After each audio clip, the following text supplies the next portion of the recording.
Kada pratimo ovu našu vjersku liniju kroz historiju, tu ću također veoma kratko.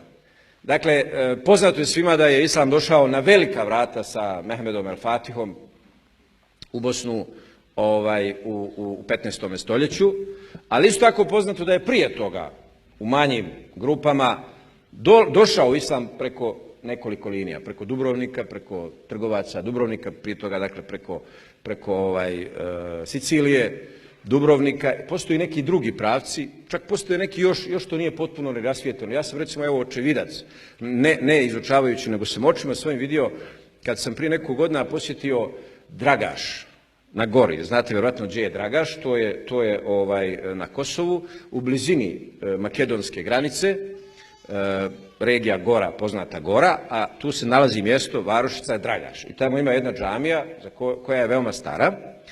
I ja sam vidio nišan na mezaru ispred džamije u kome piše 370 i neka godina hidžetska.